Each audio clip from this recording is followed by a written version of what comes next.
Véritable success story de la radio Espace Guinée, les grandes gueules, détentrices des meilleurs scores radio en Guinée de la meilleure émission talk show, a donné le créneau horaire du départ au bureau et du retour à la maison, récoltant depuis des années consécutives le titre d'émission la plus écoutée en Guinée, toutes catégories confondues. Un grand total de plus de 5 millions d'auditeurs ont été fidèles au talk show Les GG, diffusé jour après jour sur toutes les stations du réseau Adafo Média de 9h à 10h30, un exploit qui restera longtemps dans les annales de la bande FM en Guinée.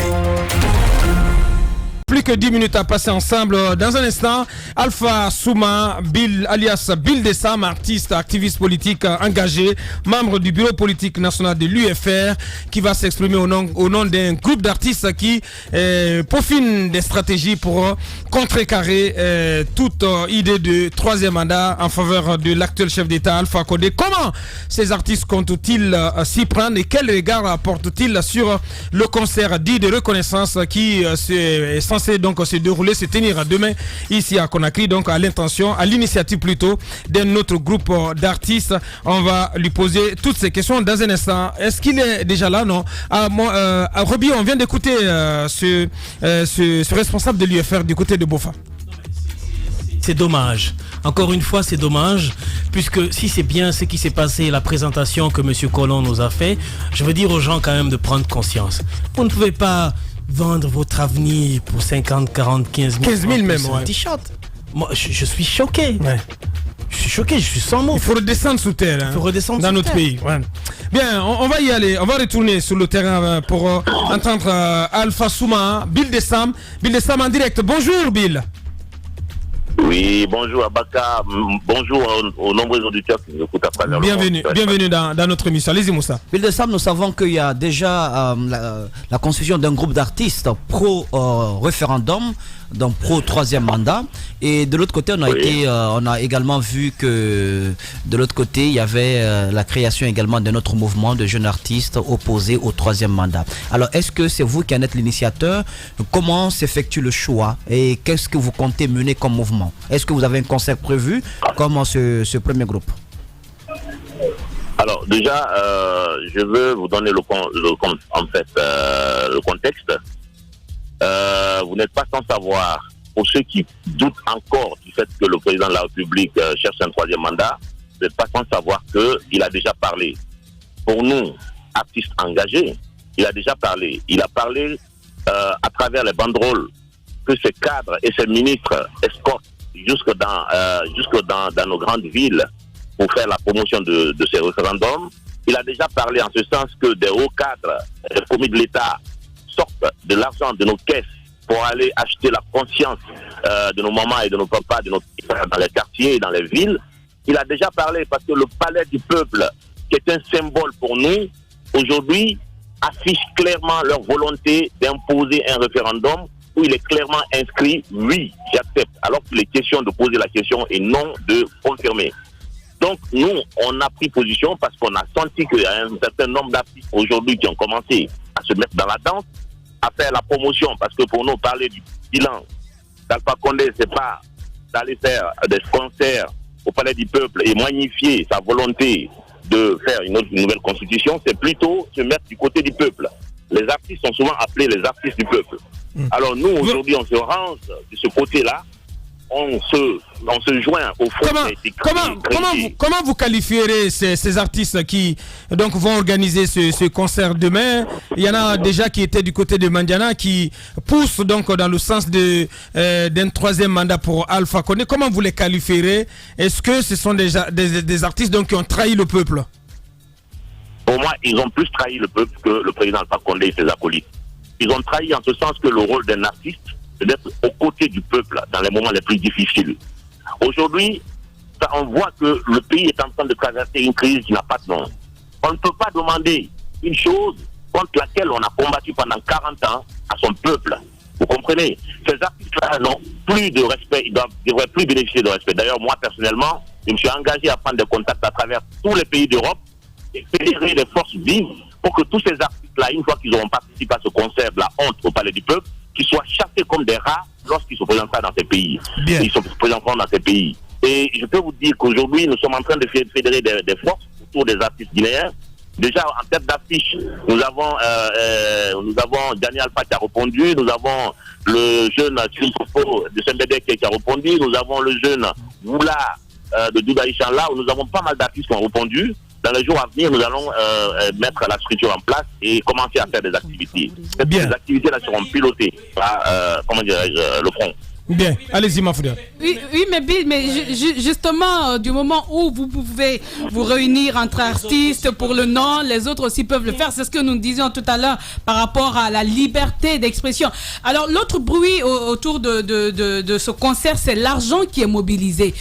Dites-nous, qu'est-ce que vous savez des sources? Est-ce que là aussi, vous êtes un peu allé fouiller pour comprendre d'où viendrait l'argent? On parle de plus d'un milliard. Plus d'un milliard quand même. Pour organiser le concert de demain. Pour ceux qui organisent ces concerts, on sait bien qu'ils ont adressé ce concert plutôt, ils ont adressé un courrier au gouvernement pour avoir le soutien, pour parler des acquis du président de la République. Donc forcément, ils ont eu l'appui du président de la République à travers ses organes de financement. Comprenez? Donc pour nous, c'est très clair. Aujourd'hui, le pays est en train d'être saigné financièrement pour faire passer une idée de référendum. On sait pertinemment ceux qui sont à la tête de ces mouvements-là. On les connaît, c'est des cadres identifiés. Il y a des ministres aujourd'hui qui ont laissé les départements ministériels pour aller vendre ce projet à l'intérieur du pays. Il n'y a pas de quoi, là ils s'en fichent pas mal, ils sont à l'intérieur du pays pour un troisième mandat. Un mandat illégal et un mandat de la honte. Donc on sait pertinemment que des caisses sont scellées, sont ouvertes à chaque fois qu'ils ont besoin d'envoyer des gens à l'intérieur du pays. Et puis voilà, mais c'est qu'ils ignorent, c'est que ces gens qui sont à l'origine de ce projet-là, et qui poussent le président à aller dans l'erreur, ils veulent profiter justement de la débandade. Parce qu'ils savent pertinemment que ça ne va pas marcher. Bien. Ce qui les intéresse, c'est que dans les moments les plus difficiles, ils vont s'accaparer, ils vont se présenter encore comme des sauveurs pour qu'ils soient associés à la gestion du pays. Mais ça, on y veille. Bien. On y veille. Bill Dessam, activiste politique et membre du BPN de l'UFR en direct dans cette émission. Dernière question, Moussa. À tout le monde l'a fait, Bill Dessam. J'ai un mauvais souvenir, j'ai une mauvaise expérience de ce regroupement d'artistes pour défendre les valeurs de la République. Je pense à Audace en 2015. Ceux qui auraient dû être des artistes audacieux pour défendre l'alternance et tout contre la fraude électorale. On sait comment est-ce que Audace est parti entre guillemets en couille. Alors, qu'est-ce qui prouve que pour ce regroupement-ci, les démarches seront différentes? D'autant plus que vous avez des artistes qui peinent à sortir un peu la tête de l'eau. Et quand on sait que de l'autre côté, la machine de distribution automatique d'argent a commencé, qu'est-ce qui prouve que vous pourrez véritablement tenir le cap? Alors, la différence avec Audace, c'est que Audace était derrière un parti politique. Ça a été connu, ça a été su, ils l'ont dit eux-mêmes. Vous comprenez? Cette fois-ci, c'est un front. D'ailleurs, c'est les forces vives. On a juste changé le nom. C'est les forces vives de la nation qu'on appelait aujourd'hui le Front National pour la Défense de la Constitution. Alors, pour éviter tous ces pièges de partis politiques, moi, personnellement, je ne suis pas venu au sein du front en tant que membre du bureau politique de l'UFR. Non, je dis que je viens en tant qu'artiste.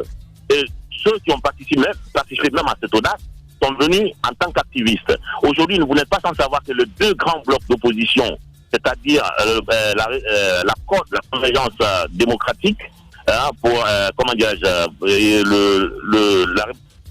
l'opposition républicaine avec Soldat Diallo, sont représentés au sein du FNDC. Et la société civile. Donc, les artistes viennent en tant que membres à part entière de la société civile. Et c'est pas nous qui allons piloter nos activités, qui allons conduire nos activités. Nous allons exécuter des propositions que nous allons proposer aux dirigeants du front. Donc, c'est pour ça que ça ne va pas être une histoire de parti politique, mais ça va être une histoire de la nation. C'est les forces vives de la nation. Et ces artistes-là font partie des forces vives de la nation. Ce pas des artistes de la honte qui seront demain au Palais du Peuple, contre qui nous avons déjà trouvé les solutions, et qui seront empêchés désormais d'aller se faire prévaloir ailleurs. Ça, c'est clair. Bien. Et nous avons beaucoup d'activités, mais nous n'allons pas vous donner la stratégie en ligne. Bien. Vous allez être étonnés. Parce que généralement, quand les artistes se réunissent, on pense qu'ils vont faire un single, le parler. On sait bien que nos dirigeants, et surtout ces renégats qui ont aujourd'hui le pays, n'écoutent pas les chansons, n'écoutent pas les raps. Peut-être dernière question.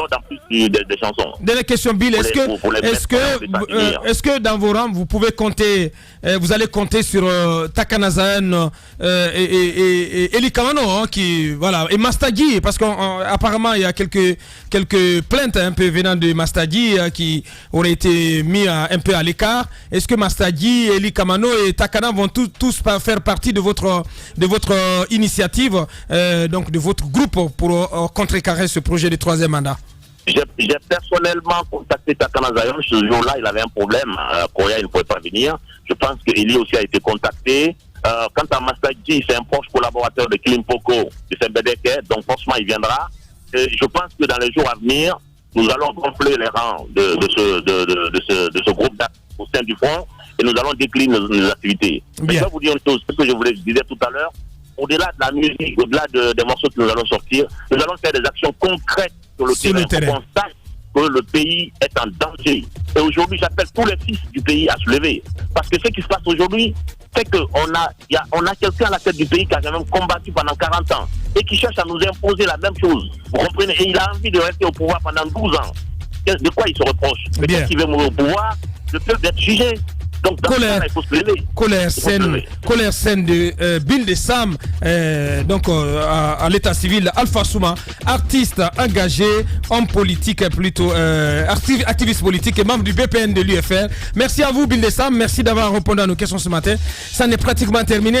Et cette dernière, c'est Brick News, Mohamed.